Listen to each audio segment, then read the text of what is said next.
Nandamuri Balakrishna silver screen మీద గర్జించే సింహం మాత్రమే కాదు, నియోజకవర్గ ప్రజల కష్టాల్లో తోడుండే అసలైన ప్రజానాయకుడు.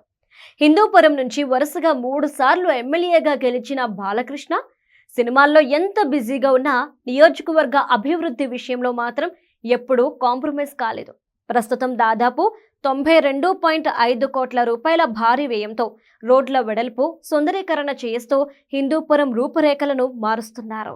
ఇక ప్రజలకు ఎప్పుడూ అందుబాటులో ఉండాలనే ఉద్దేశంతో బాలయ్య మరో గొప్ప నిర్ణయం తీసుకున్నారు. గత 12 ఏళ్లుగా అద్దె ఇళ్లు, గెస్ట్ హౌస్ లో ఉంటూ వస్తున్న ఆయన ఇప్పుడు హిందూపురంలోనే సొంతంగా ఇల్లు నిర్మించుకుంటున్నారు. ఫిబ్రవరి 19న తన సతీమణితో కలిసి ఈ కొత్త ఇంటికి భూమి పూజ కూడా చేశారు. ఇకపై బాలకృష్ణ ప్రజలకు మరింత చేరువ కానున్నారు. దీంతో నియోజకవర్గ ప్రజలు హర్షం వ్యక్తం చేస్తున్నారు. రైతు సంక్షేమం, మౌలిక వసతుల కల్పనలో బాలయ్య స్పీడ్ మామూలుగా లేదు. ఎన్నో ఏళ్లుగా ఎదురు చూస్తున్న హంద్రీనివా జలాలను చెరువులకు మళ్లించి స్వయంగా జలహారతి పత్తి హిందూపురం రైతుల కళ్లల్లో ఆనందం నింపారు.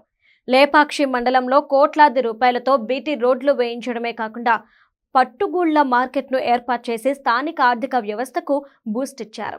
తాను షూటింగ్స్ లో ఉన్నా సరే తన ప్రతినిధుల ద్వారా ప్రజల సమస్యలు తెలుసుకుంటూ ఎప్పటికప్పుడు పరిష్కరిస్తున్నారు.